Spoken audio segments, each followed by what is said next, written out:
একমাত্র বাবা পারাপারের সম্বল হলো মা এই হরি নাম সংকীর্তন। কি বাবা ঠাকুর এটা কীর্তনিয়ারা তো সবাই বলে যায় আর আপনারা শুনে যান, তাই না? বলে হরি নাম শোনো, হরি নাম করো, ভগবানের জন্য একাদশী করো, ভগবানের চরণে চন্দন তুলসী দাও, ও ছাড়া মানুষের কোনো গতি নাই। কিন্তু বাবা কীর্তনিয়ারা বলবে আর আপনারা শুনে চলে যাবেন, হবে না। একটু অনুভব করতে হবে, বিচার করতে হবে।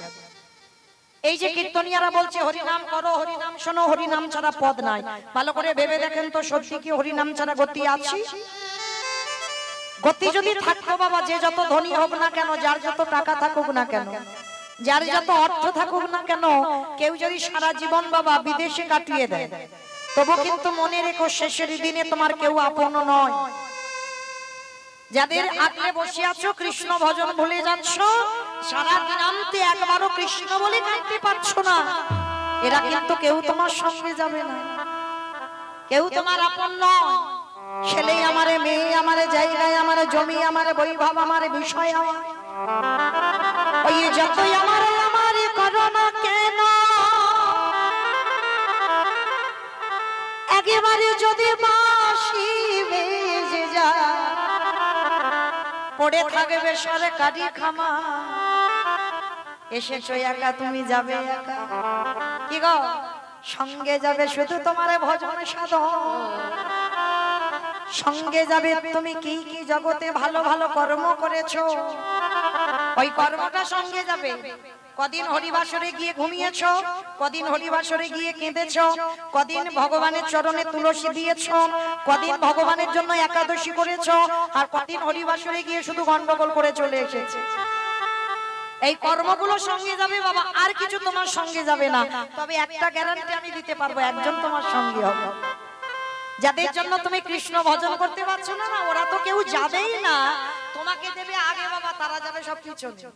আর শেষের দিনে তোমার একজন সাথ দেবে, কে জানো? যাদের বাড়িতে আছে তাদের বাড়ি তো খুব ভালো, আর যাদের বাড়িতে নাই তাদেরকে ভাড়া করতে হবে। কি? একটা খোল আর একটা করতা। কি গো মায়েরা, ভাড়া করতে হবে তো? আর পিছনে বাজাতে বাজাতে যাবে না, বলো হরি বলো হরি। ভালো করে বিচার করবেন বাবা। ঠাকুর বিসর্জন করতে যাই, বড় বড় ডিজে বক্স বাজে, বাজে না? ঠাকুর বিসর্জন করতে যাচ্ছে, কত নাচানাচি করে ঠাকুর বিসর্জন হচ্ছে। তাহলে যেদিন আমাদের দেহটা বিসর্জন হবে, একটা ডিজে বক্স বাজিয়ে গেলে কি হতো না? নিশ্চয়ই হতো। তাহলে হচ্ছে না কেন?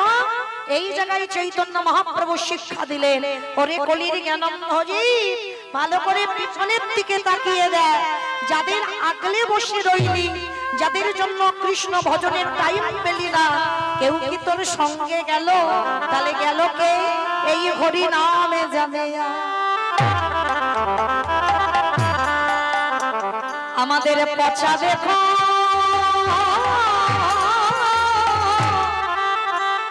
দেখো যা যেদিন তুমি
সেই দিনে নব যাবে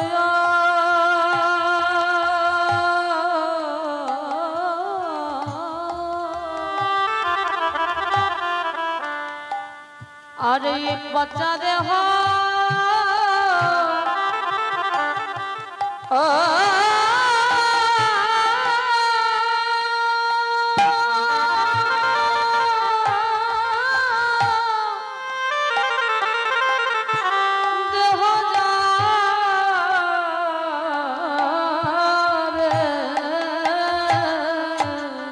ভালো করে ভেবে দেখেন বাবা, যে যতই বলুক না কেন আমি তোমায় এত ভালোবাসি, কেউ ভালোবাসে না।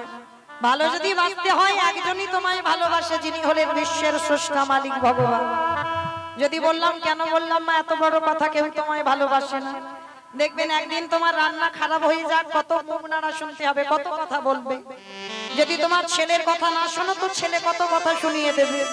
কই একদিন যদি ভগবানকে যদি খেতে দিতে দেরিও হয়, কই ভগবান কোনোদিন তোমার মুখের উপরে কত কোনোদিন কথা বলেছে? একদিন খেতে না দিয়ে যদি তুমি কোনো আত্মীয় বাড়িতে যাও, সে পরের দিন এলে বলবে না যে একদিন আমায় খেতে দিলি না কেন?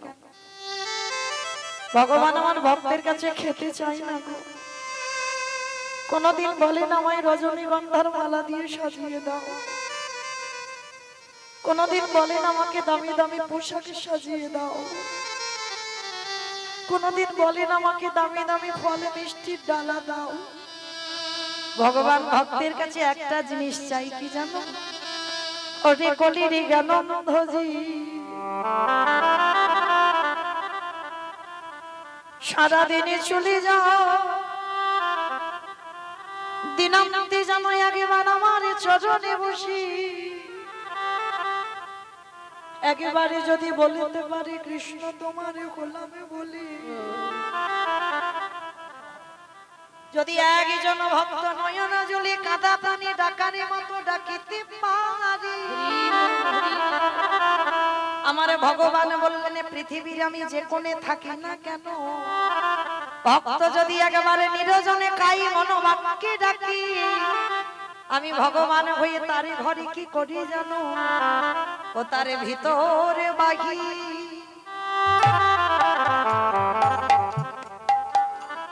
বাহিরে আমি আলো,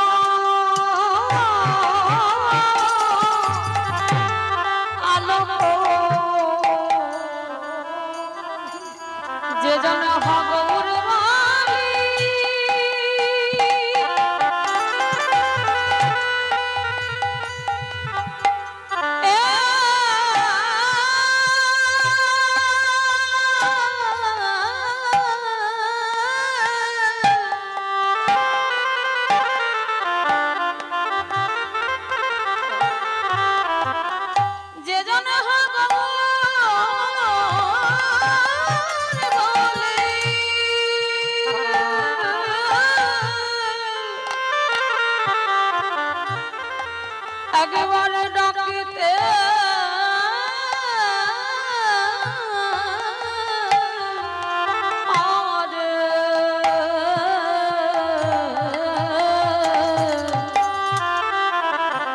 তার ভিতরে বাড়ি,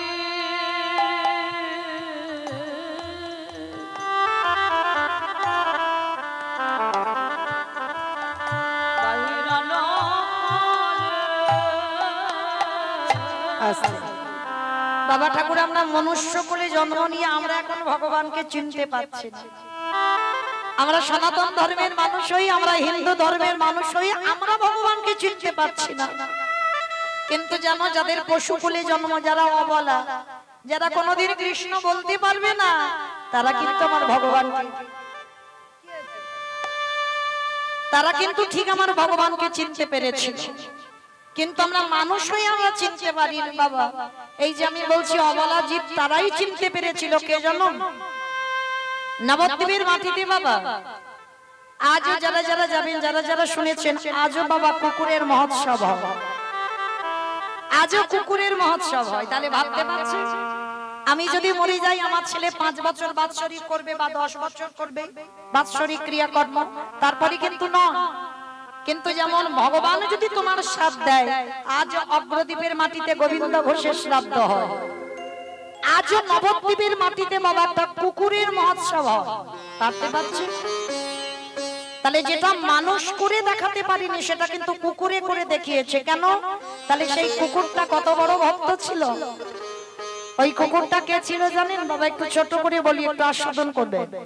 যদি একজন ভক্তের একটু চৈতন্য ফিরে যায়, কারণ আমরা মানুষ হয়ে করতে পারিনি তো, কুকুর হয়ে করে দেখিয়েছে।